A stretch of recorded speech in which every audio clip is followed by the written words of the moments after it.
Айык ауыл бәйгеһендә әүзем катнашып килүсе Исем авылы халкы сәламәт тормыш яклы икәнен дәлилләне.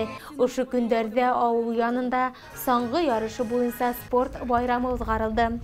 Старт һыдыгына райондың төрле авыл биләмәләреннән килүсе укучы балалар, авыл яшьтәре, олы буын вәкилләре сыкты. Финишка килгән спортчыларны эссе самавыр сәйе һәм тәмлекәстәр менән һыйланылар. Катнашучыларның әзерлек кимәле төрлесә булһа ла, һәркем үз күрһәткесен яхшыртырга тырышты. Дистанцияларда барыһы ла үтә алды. Оештыручылар еңүчеләрне мактау кагызлары һәм медалдар менән бүләкләне. Исем авылында яшәүче Байбулат агай саңгы менән бәләкәйдән дус.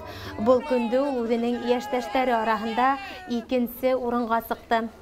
Bugün bizim Ayık avul boyunca merapiyatçılar öttü. Bugünkü gün buna sangı yarışı buldu. Ben de sitte turup kalırga bitmem. Yaş vakitte sangılar yarışa turgan, mektepte birinci sorun ala turganım. Şuğa buna ali avuldaşlarım dedi. Birinci sorun bulmahala, etmişler, главный участие etibinde. Ayık avul boyunca sitte turup kalmakka, şunday niyet boyunca yaşayabilir. Bunda участие etken, organize etken her birine doğru rahmet. Оңыштар тілейм, Айык ауыл бойынша, республика бойынша бірінші орынды балетита бірінші орынды шайтарышар болып дейді.